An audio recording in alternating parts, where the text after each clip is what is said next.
College అంటే ఇలాగే ఉంటుంది. అందమైన అమ్మాయిలు, అద్భుతమైన కుర్రోళ్ళు. నిజంగానే ఇక్కడ చాలా సంతోషంగా ఉంటాయి. హాయ్ డియర్స్, తప్పుగా ఉంటే పట్టించుకోకండి. ఏ నానా ఇటు చూడు. దేవుడు చెడ్డోళ్ళకి ఎక్కువ ఇస్తాడు, అయినా చివరికి చెయ్యి వదిలేస్తాడు. అయినా మంచోడికి కష్టం ఎక్కువ, అయినా చెయ్యి వదలడు.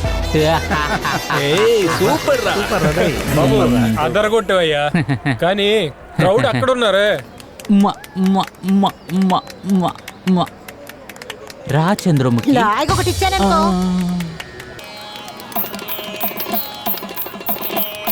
అయ్యయ్యో, వీడు నన్ను మించిన వాడిలాగా ఉన్నాడే.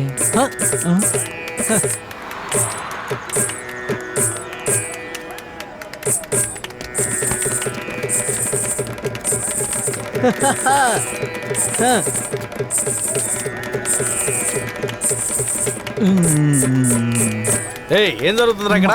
వెళ్ళండి వెళ్ళండి, క్లాస్కి వెళ్ళండి.